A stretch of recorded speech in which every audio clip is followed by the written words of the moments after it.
एक महत्त्वाची बातमी कोकणकरांसाठी आहे। गणेशोत्सवासाठी लालपरी सज्ज झालेली आहे। कोकणामध्ये जाणाऱ्या गणेश भक्तांसाठी एसटीच्या 4300 बसगाड्यांचे नियोजन करण्यात आले। 2 सप्टेंबर ते 17 सप्टेंबर दरम्यान एसटीच्या जादा बसगाड्या सोडण्यात येणार आहे।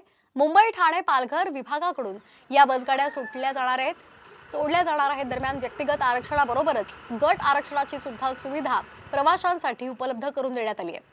गेल्या वर्षी 3500 बसगाड्या सोडण्यात आल्या होत्या आणि या वर्षी 800 एसटी बसगाड्या या वाढवण्यात आल्या आहेत।